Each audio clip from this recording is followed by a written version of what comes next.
Devi. Currently, I'm studying in Janvi Professor, CO11. Who is your biggest ally and why? I have one friend, my best friend. She's been my best friend from class 7.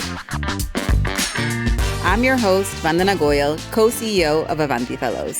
Last season, I spoke to inspiring women who worked their way to the top and built something from nothing. Yet, when we talk about success, it's hardly ever achieved without the support of those around you. To be precise, without allyship. Excited to finally be part of the podcast. Along with me this season is my co-host, co-CEO, and ally, Akshay Saxena. We will be talking to successful women and to the allies that have supported them along the way. Today's guests are allies. Rujuta Diwekar is India's leading public health advocate and one of the most followed nutrition experts in the world. For nearly 2 decades, she has guided people towards sustainable, joyful living and has authored 11 best-selling books on health and nutrition.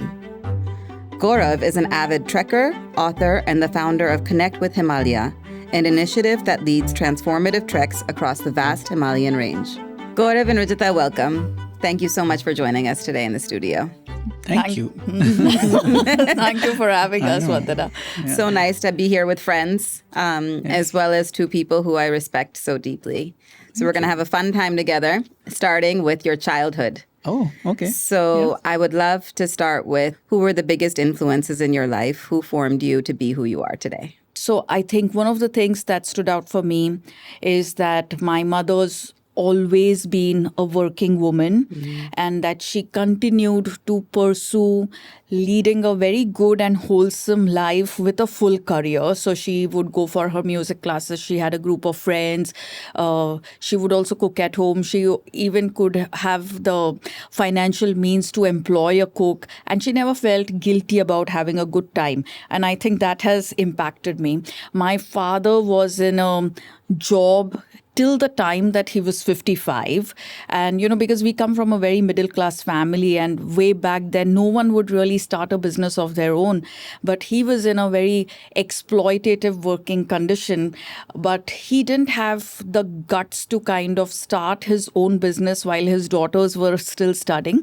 So at 55, he started his own business along with the other 4 people who were always working with him. So it was almost like 4 people leaving a toxic boss to start something of their own.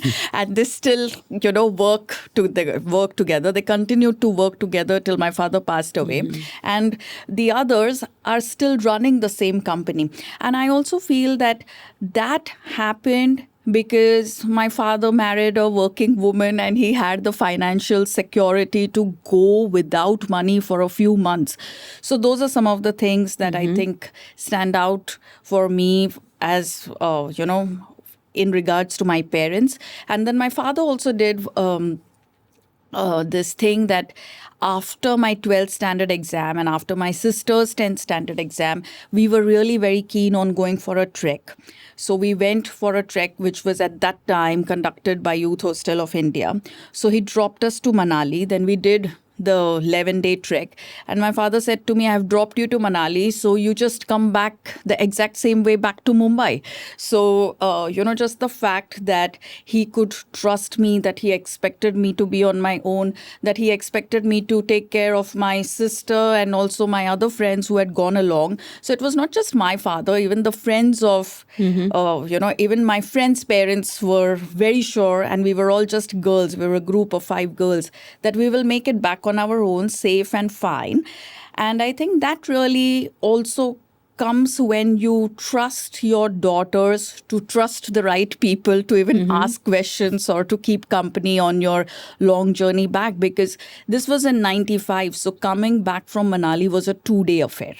It wasn't like a flight back for, 2.5 or 3 hours. It was a 2-day affair. So those are the things that really stand out for me. Everything else, I guess, has been pretty much routine.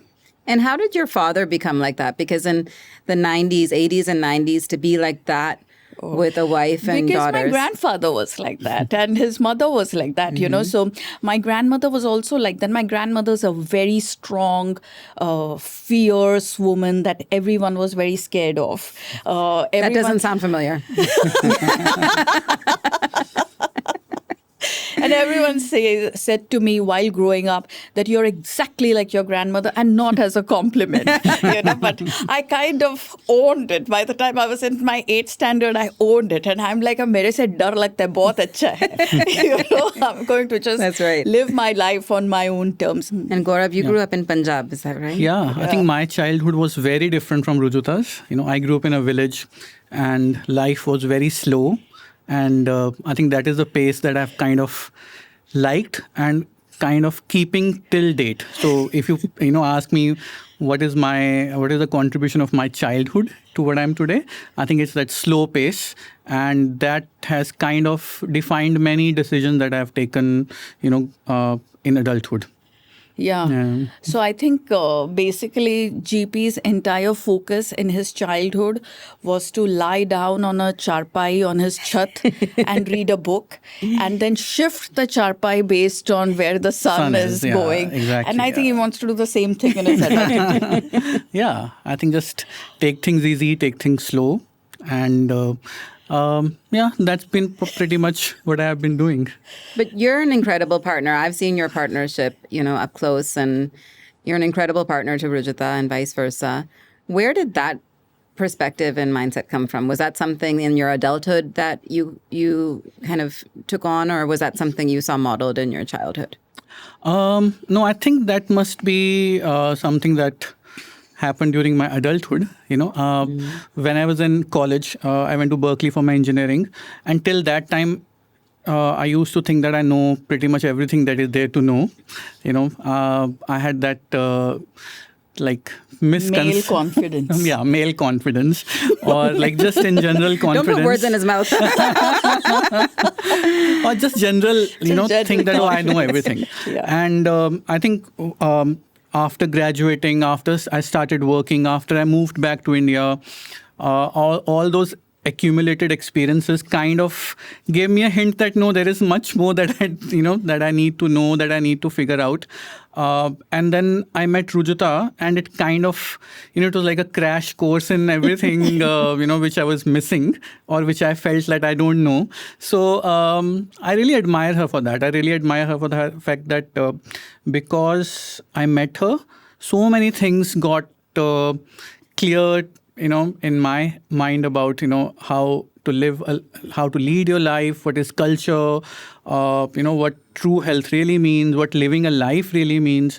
So, if you see me supporting her, I think it's like something that I feel genuinely from, inside. That we know. That's amazing. Yeah. Thank you. Yeah. So I want to talk a little bit about your educational journey, because you studied, I think you've told me before, you studied in an SSC school, the Maharashtra State Board. Yeah. You studied science. I love that because I love it too. Our students study in government schools. They study in CBSE boards, SSC boards, state boards. So to see an example like yourself, who's gone through a state board curriculum and to study science, but take a very unconventional path professionally. Now it looks like everything is amazing. But at that time, it was a lot of risk involved in some of the things that you chose to do. So actually, there was no risk because there was nothing to lose. When you don't have anything, there is really nothing to lose. You only have everything to gain. And a lot of times people ask me that, do you feel validated now? And I'm like, no, I felt validated from day one, so I didn't have to wait for something to happen to feel validated. Just being... So I think this is another place where Mumbai as a city stands out. And in late 90s, India also went through many kind of reforms, which have really helped my journey. So I did go to SSC school. I did pass my 12th standard with science. And there were many things, Vandana, in my syllabus, which were a clear bouncer. मतलब मेरे को समझ में ही नहीं आता था कि ये क्या है. So I knew that I'm just not going to study study all of this. So from whatever I knew and I studied, I got an 80%. And then from that 80%, I was like, I am going to pursue only BSc because that is like the easiest and the lightest. And one of the things that I really want to do is also make money. And the only course which will allow me to make money while still studying is BSc. So I went through a BSc course. I would finish by 3:30, 4 o'clock max, start at 7, finish by 3:30, 4 o'clock. I would start working. I mean, because at that time, aerobics was really picking up. This is like late 90s, India going a little global, economies opening up. So the cool thing to do was aerobic studios. So I would work as a warm-up instructor in an aerobic studio. So that would mean that I didn't need to pay for being in the class.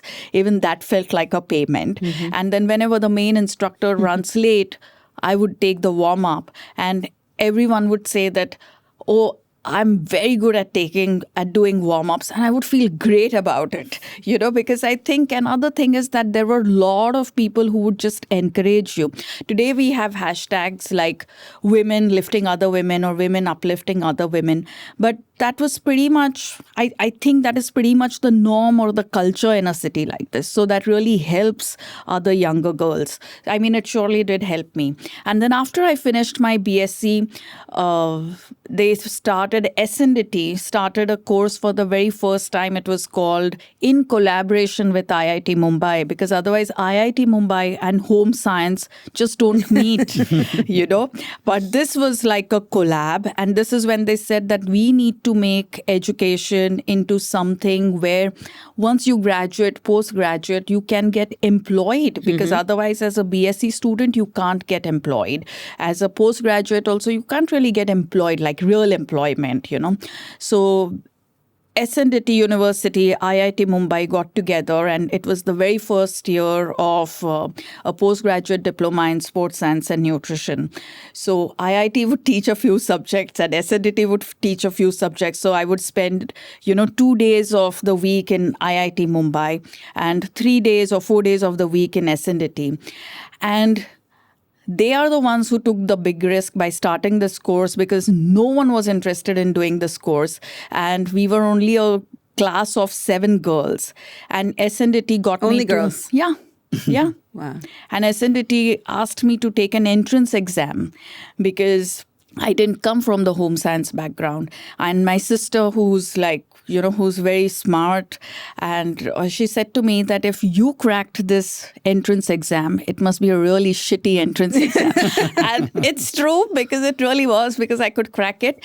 But I think sometimes having low barriers is useful for people, because it allows many people like me to have mainstream careers, to have exposure that otherwise we will always be denied.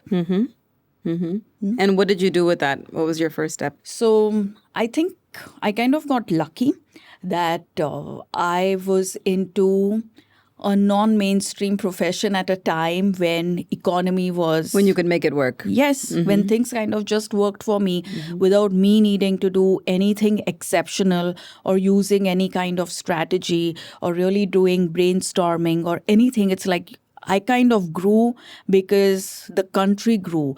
And that's why I think policies are very important, because I have personally benefited from better policies of the government. I have personally benefited from better integration of different universities, different subjects, and, just that freedom to be able to do kinesiology and ergonomics and nutrition science, all of it together. I have benefited personally from all of these things, which is why I feel that India should continue to have the right policies even going forward, because I do believe that it is harder for a young person to make a mark today than what it was for me. If I may add something to that, like the course that she's talking about, I think now is one of the most sought after courses, It is like packed always. And, one of the main reasons for that is the success that Rujuta has achieved doing that course, right? Wow. But I just want to say that like all those things that Rujuta mentioned are true, that she has benefited from from the economy opening up and this course coming out. But I also feel that she's exceptionally smart also. She's exceptionally intelligent, and that is an X factor that kind of really propelled her. Everything else being there as it is, yeah. I was going to say that's a very humble and generous answer that she had. Yes, she has that. It is a fact, it is a fact. I think you give the same amount of smartness or hard work or whatever, but you remove the policies. You remove the openness of universities. Yeah, and you just don't know where to go. You can do. Yeah. There's not much you can do. So, our environments, and especially for young people and more specifically for young women, having conducive environments, having open environments, having safety, having opportunities is very important. Absolutely. We have so many young people we work with. They're all pursuing science. Yes. And, and they live in rural India. You walk into any of our classrooms and they say, what's your aspiration? IIT, NIT, MBBS, civil services, NDA. Right? Correct. These are because this is what they know. Yeah. And so when you think that, okay, if I don't achieve at that level, so we talk a lot about, failure. It does not mean because you didn't get into IIT, you were a failure, right? Correct. So showing them other paths that if you go for a BSc, then how do you convert that? And I think the fear comes from what you're talking about. Yeah. Because they only see, if you go to that level of an IIT, then only you get a job. Correct. If you go to a BSc, then they see many examples of people who course. don't have a pathway to work. So Correct. what you're saying, I think, is really important. Yes. And I also want to say this that,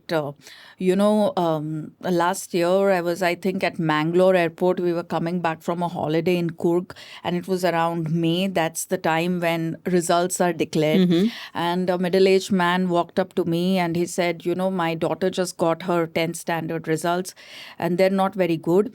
And then I thought to myself, if madam can make it, then she can also make it. And I felt like that's the best thing that I have ever heard. That He's saying this about you. You're madam. He said this to me about myself. I'm the madam.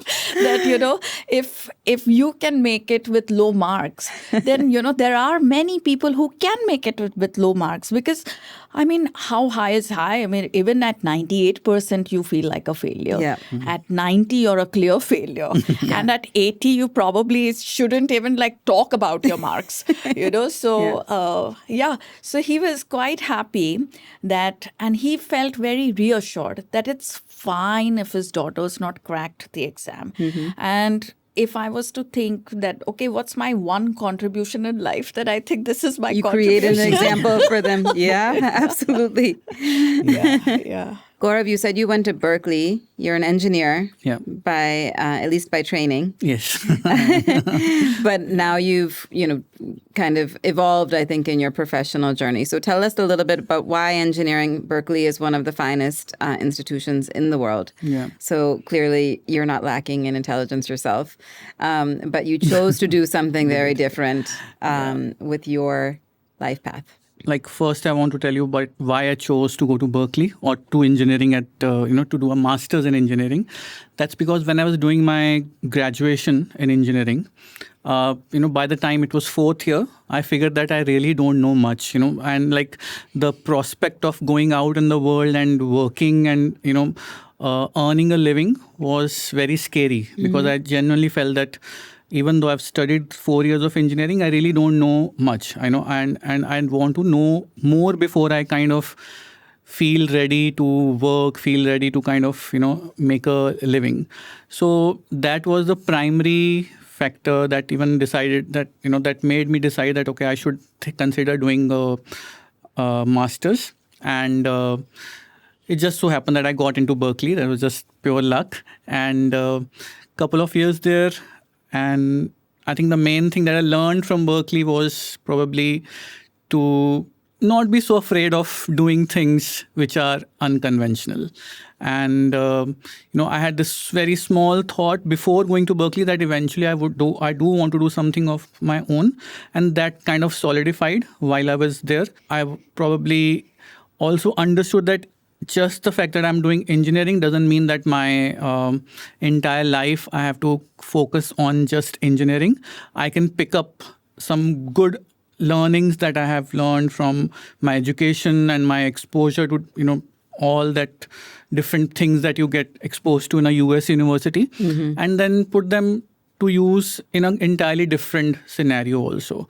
So even though at that time I had no clue that what I want to do, but I was like, this thought process was there that, I can pick up the learnings that I have here and can apply it somewhere else also. And then eventually when I came back to India,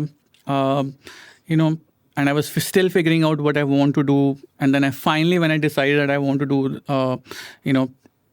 trekking and do it in a professional way, all those things that I've learned and all those learnings, I just thought that, I'm going to just now put that into practice and do something which, is easy, which is something that is closer to my heart. And I also think that what GP is not saying right now is the only reason why he thought about doing masters is because he really didn't want the pressure of going to a job and earning, because it's the same thing. While after BSc, you're clearly unemployable. Even after BE, your options are very limited. You are employable, but not in areas that may hold any interest for you. And therefore, it may seem very monotonous and even exploitative. So that's how he escaped it with, I think, masters. Yeah, you can say that because like when I graduated from my undergraduation, it was 2001, and that's the time when the whole IT sector was exploding. And I remember like my seniors from college, no matter whether they are mechanical engineers or civil engineers, they were all in software. They were all doing IT.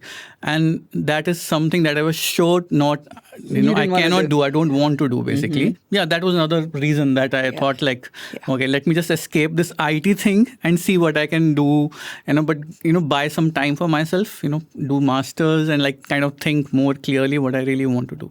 And then he had a posh friend who was applying for US universities. I think that's how GP applied for. Yeah, I thought this is a good idea. But I was sure that only if I get a scholarship, I'll go, because otherwise it was not possible only to go. But thankfully, I got a scholarship, a teaching scholarship. So I had to teach while I'm studying. Cool. Yeah. I think you're both massively downplaying your own abilities also in this conversation. Incredible. And then your paths collided, I think, some years after that. I think, I met him actually on a trek in Ladakh. And he also started trekking as a profession much later. He worked for a few years, I think, in various places, doing optimization research. That's what you did, right? Kind of. Yeah. And, but earlier he was in Bangalore. And then in Bangalore, anytime people would meet him, they would say, "Hi, I'm Gaurav. What platform do you work on?" This is not the life I want to live. Plus, I was not working on a platform. I was not in IT at all. So, so I was like, what do I say? Yeah. And what do I do? So he worked in GE. That's how he shifted to Bangalore. So while everyone else was going from Bangalore to US, GP moved from US to Bangalore. And he moved to Bangalore because he really wanted the nightlife of Bangalore. That was his calling. No, that was just one thing. Come on. That was not like the only thing. And then when he came, is the same week where Bangalore had a ruling that you now cannot party after 10 o'clock. Like I landed in Bangalore on Thursday. This ruling came out on like Friday. Right. And from that Sunday onwards, Saturday onwards, no nightlife. I left my job in US for this, basically. What's your version? See, my version is that, I met Rujuta on a trek in Ladakh. And I have been fascinated by the Himalaya right from my childhood, because on clear days I could see the mountains from my roof. But growing up in Chandigarh, like in a village close to Chandigarh, trekking was something unheard of. Like we have not. I didn't even understand what the word hiking or trekking means till I went to US and actually started hiking there in national parks. So I just knew that I'm fascinated with the mountain, but I didn't know what to do about it. So when I met Rujuta on that trek in Ladakh and listening to her stories and listening to her, how passionate she is about mountains and Himalaya and trekking and what it means to her, that really kind of, ignited that whole passion that I had from childhood, but kind of like, dormant, but it like reignited that. And after I came back, so there were two reasons. One, it reignited my passion about the mountains, and I really fell in love with Rujuta. And for me now, like the only way to impress her was through trekking, because that's how we have met, on a trek. And then like once we came back, and then I started doing like research on Himalayan treks. And I used to go to office. Planning trekking for me. Yeah, to plan a trek for her basically next time. So I used to go to office, and I will not do any other work except, reading about the Himalaya, reading about treks. And I told her, after doing 3-4 months of as a hardcore research, I told her, okay, I've found a trek for you now, but it's only me and you will go on this trek. So, and it'll be like a really, really nice trek. And she agreed. And then we went on that trek. And then by the time I was coming back from that trek, I didn't feel like going back to office. I felt like this is what I want to do now, full-time, professionally. And then within a couple of months, I kind of put down my papers and started Connect with Himalaya. So tell me about, some people say that the choice of your partner, your life partner, is the most important decision that you're going to make. So tell me about what you were looking for in a partner and what you saw in each other, aside from, youth. Hormones. See, here's the thing. We do know that the single largest cohort of happy people are single women, and the second are married men. So while men must aspire to marry, women should be very careful before they get married, because you need to look for the right things in a partner. And I think one of the things that I look for in a partner, or I think in any kind of a partnership, is that I should be able to dominate the relationship. It's very important for me that I must have the last word, because I'm very flexible and open to all kinds of ideas. So I do not want to be with a man who cannot listen and who cannot figure that I am correct or I am right, and who will not follow instructions. So, see, that is also what I do in my profession, When I'm working with my clients, I need them to follow what I'm telling them to do so that we really have optimum results. And just because you're following someone, it doesn't mean that you're letting go of your agency. It is about you're keeping so you need to have that confidence that I'm keeping my agency and I'm listening to this person, because this is to my personal benefit, this is to our mutual benefit. So I was looking for someone. If I was looking for anything, I think I look for that maturity in people, even in friendships, even in terms of, my team or employment or whatever. It's important for me that people have that maturity, they have that confidence, they have that self-assurance, because otherwise getting together with a man, especially legally or in terms of a marriage, is constantly about looking after his ego or playing down. And if you spend your time playing down or, trying to impress him or trying to hide your brilliance from him or trying to hide how dominating you are from him, then I think more than half of your bandwidth is just gone in that. And then there is nothing that you can do with your life. So I do want to say this to all young girls, that there are many men who have no problem at all with strong, confident, dominating women. And you should not play yourself down, even for a date, forget in a marriage. If you need to play down, you need to swipe left and get out. And what were you looking for? I'll make sure she doesn't I was not you. looking for anything. I just, in fact, got out of a relationship before that trip. I heard. So I was looking for a good time, I guess, if nothing, nothing else. And but like when I met Rujuta, when I heard her talking, my mind was literally blown. I have not met a girl like her. I've not met a person like her. Forget about like a girl. And I'm really attracted to intelligence, and that was, I think, probably the biggest attraction. Apart from all the hormones and everything, of course. But like she had a worldview which was so amazing and so different from everything else that I have known till that time, that I just felt that I want to like be around this person and kind of, just listen to her. So that was my main thing. That's why I wanted to trek with her. That's why I wanted to plan treks for her and go together so that I can be together with her. You can have time. Yeah, time with her. Yeah. Beautiful. So what was it like? You grew up in a village in Punjab and you brought Rujuta home. What was that like? So by the time I met Rujuta, and then, even before, I think we went to my home because I was living in Mumbai by that time. We had already started living in, before we even went back home. So it was not about me taking her home. It was just a matter of fact thing that, now we are together and we're living together. And that's it. Yeah. So there was not. Yeah. We were not waiting for anyone to sanction this relationship. Yeah.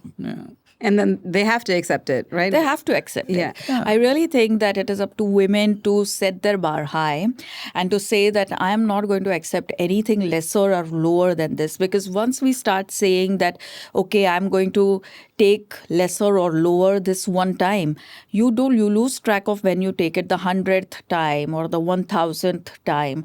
And I really think that every girl's superpower is to say no. We are not people who come out of, one assembly line that all of us are soft, giggly, and, meek and docile, and कुछ भी चल जाता है, कहीं भी adjust हो जाती है, कभी कुछ नहीं होती है. Those are all compliments. Yes. That you have no agency over your life is the biggest compliment that you can ever get. Yeah.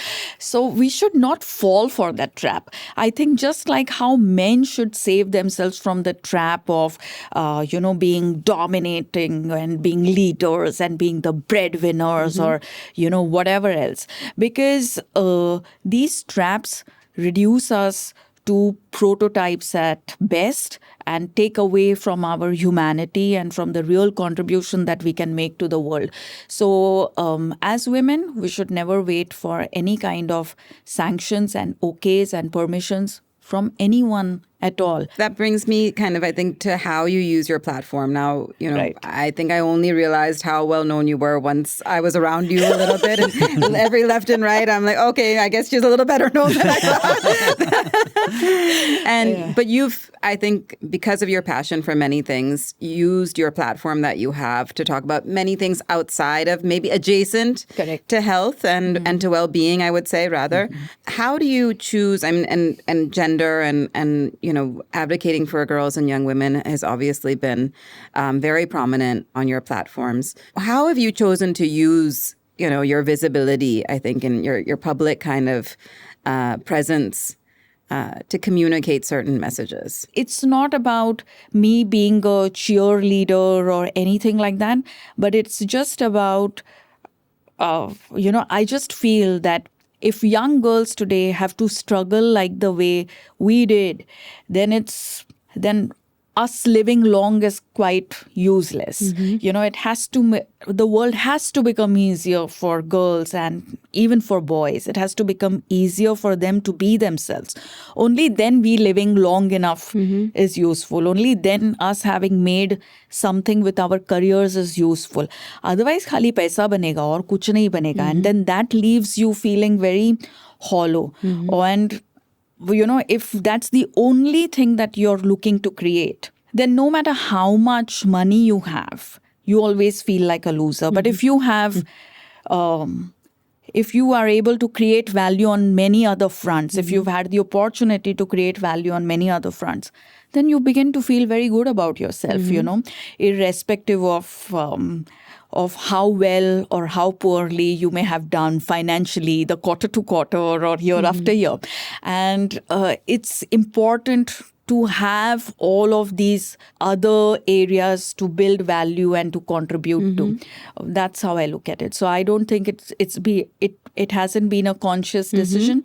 What I do is mostly I try and stay authentic to how I feel, and that just flows through on every platform that I am on, including your podcast, Vandana. Yeah, in fact, one of the most often asked questions to her is, who manages your social media? Who writes all those posts, and who is the script writer? You can hear Rujuta's voice all over that. Yeah, I mean, it's like not even a question. Yes, exactly. And we don't know how to answer that question Yeah. because One of the things that we see in our classroom. So I spend a lot of my time going into the field, going into our classrooms, and I talk a lot about gender also. Yes, of course. Yeah. And I split up the boys and the girls. I talk about different things with them. And then I just kind of play around with them, a little bit. So I ask the boys, what's the fastest way to double your income upon graduation? I'll ask them, how much do you want to earn once you graduate? Right. And they'll give me some number. We need to earn one CR, My God. they're very being ambitious. And so I say, what's the fastest way to double that? And they're all just staring at me, kind of wondering, what's this magic thing, right? What's this magic way you can just double your income? And they're just blank faces. I'm like, think, what's the fastest possible way? And they're like, you can invest and you can get another job and you can do. And I said, well, at some point you're going to get married, right? Yeah. And you're going to have another person, a partner in your home. And imagine if she was making the same amount. Yeah. And it was like, their eyes were like they had never even thought of it. They had never even imagined that was something that was possible. The other thing I tell them is, I'm here in front of you. I have 2 small kids at home. Who's watching my kids while I'm here? Right. I leave early in the morning and I come back late. Again, puzzled faces. Like your nanny, your mother-in-law, Right. They go right. pura ghuma ke. I have to tell them I have a husband who is their father. And he is also capable of equally responsible for our children. Absolutely, And, when I am not there, that is what a partner does, is he's there. Yeah. And if that means that he can't travel on that day, then he doesn't travel on that day because I have to. Correct. And it's like, this just such an alien and foreign concept to them. So I really wonder, and I'd love to get your thoughts on this. What is the first step for these young people, right? When this is the baseline, when this is the starting point? Well, Vandana, I think, the first level is for them is already there if you are a part of their lives. Because I think what you do with Avanti is such a wonderful thing. And I'm so inspired by it because you're so authentic about what you do. And I was there at one of your fundraising events.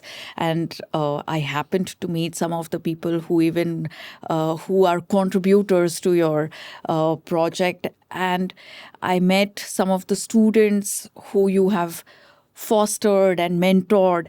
And from that day, I fell in love with you. I really feel that I think what you do is phenomenal. And more power to you. And you're really uplifting so many lives. And just this conversation of how can you double your income in the fastest possible way. Just talking to them as an adult, I think that is one of the first steps of really getting them to think, if I may say so, out of the box, because the box is so narrow. Even for our young, the box is so narrow. And the whole point of being young is that you should be fully open to all kinds of ideas because we get boxed in as we age. We get more rigid as we age. But when we are young, at least we should be open, adaptable, malleable. But to create that opportunity for the young to be open, malleable, adaptable. I think what you're doing is already phenomenal and well done, and more power to you. But what I can contribute in my way is just tell you this one real story. So my grandfather from my mother's side, my mother's father, he came from a very, very poor background. So he had 7 brothers, 4 sisters, and they lived in abject poverty. They didn't have food to eat. They had food till my grandfather's the second oldest brother. So till his first brother, my grandfather, and the third brother, they had food. And then as the number of children began to grow, there was lesser and lesser food on the table.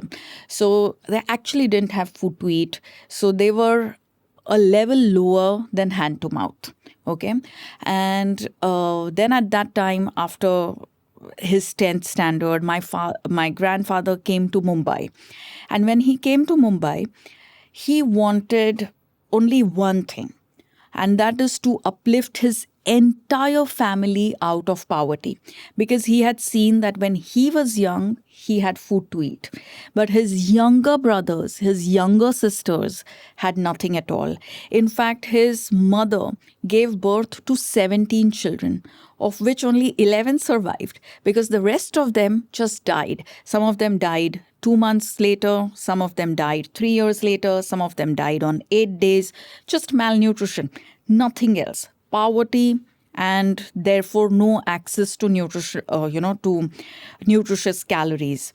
I mean, 17 children, imagine. So, like, my grandfather came from Konkan to Mumbai, knowing fully well that when women are not in charge of their bodies, when women do not have reproductive rights, they have to go through way too much. You are producing children that you cannot feed.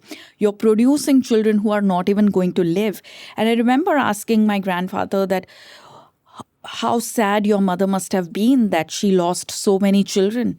And my grandfather said to me she was actually very happy because it was one less hole to fill, with food. So that's the situation that he came from.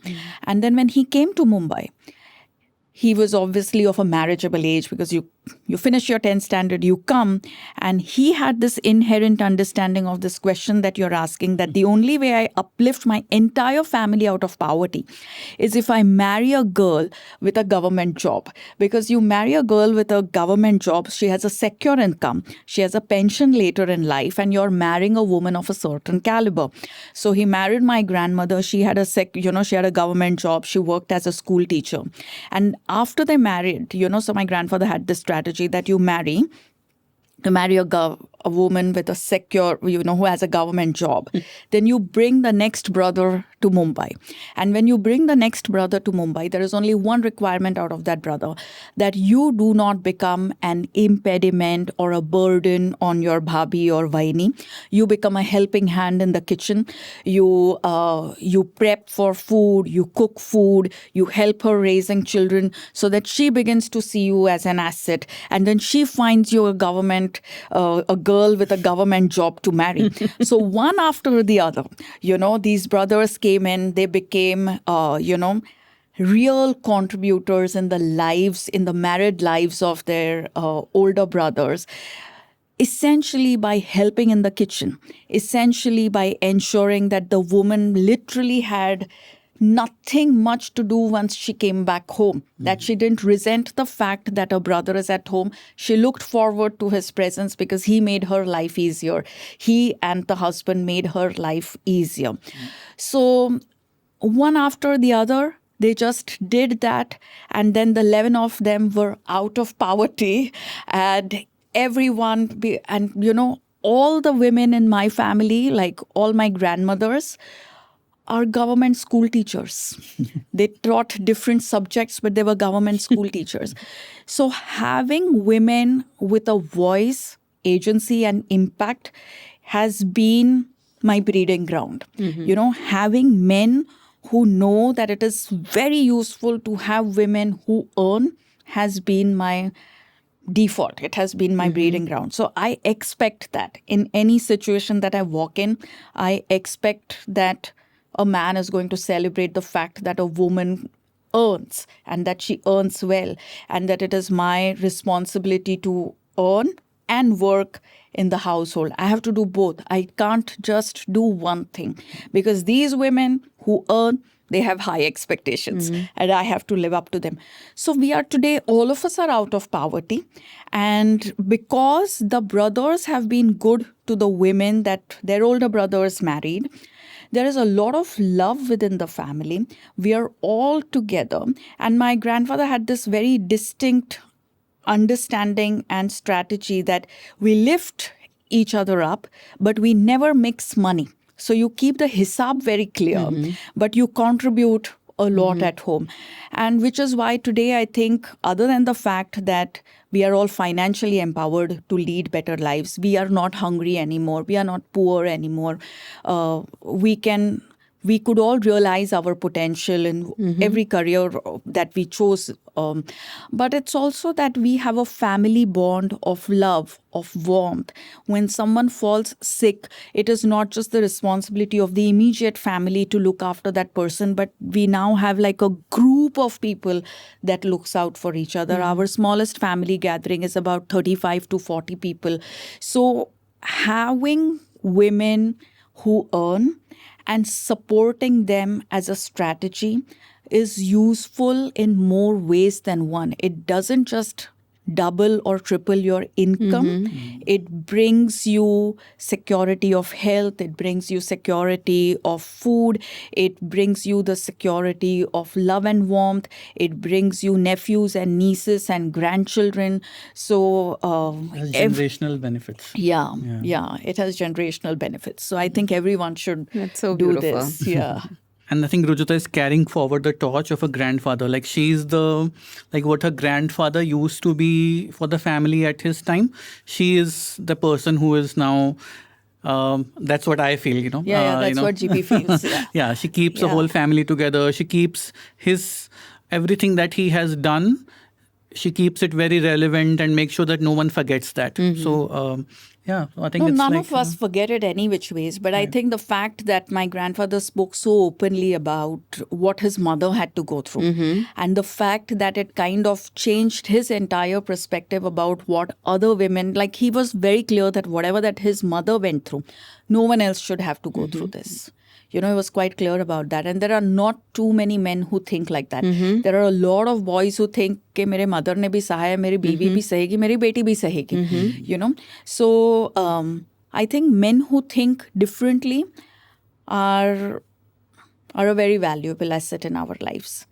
And I think one of the things that I really like about GP is also this, that he thinks very differently. He thinks very differently. He is not short-sighted about what he wants out of his time on earth. So that I think is very important.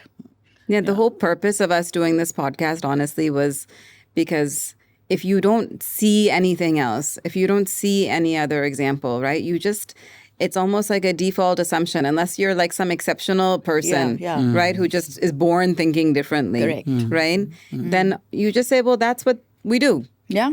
Right? Yeah. That's what we do. That's Aisa what hi happens. hota hai. Yeah. So I don't know what it means to and to bring people in front of them who have chosen intentionally to live their lives very differently, right? I was sharing with you, we had this just amazing woman who was the first female cohort of the Indian Army, right? And her partner, who was also in the Army, shared about how he left the Army because she was leaving the Army, and he never wanted her to be lesser than, right? And to come from the forces. Yes. And to have that view and to create that example is exactly the example that we're trying to give our young people, that you can be different. It's okay to be different. It's good to be different, right? Sure. And to set that example. And you both have done that so beautifully for us. Thank you. Today. And we hope to bring you into our classrums as a physics I teacher. think GP should really come to your as classroom. a low-scoring science student. Yes, of course. Yes. And very, very successful woman. Thank you so much for being here with us. Thank you for having us. Yeah. It's been a real pleasure, and more power to you and to everything that you do. Thank you. I wish your students all the best. Everything that you're doing. Yeah. Thank you.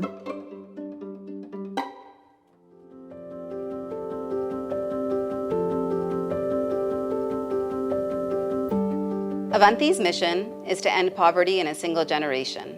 We do this by identifying bright, motivated students across India who are passionate about pursuing a career in STEM. Our students come from predominantly rural areas and from families with incomes of less than $5,000 a year. They are likely to be the first in their family to pursue higher education of any kind. Join us as we seek to create a more equitable India. To learn more about the work we do, visit avantifellows.org.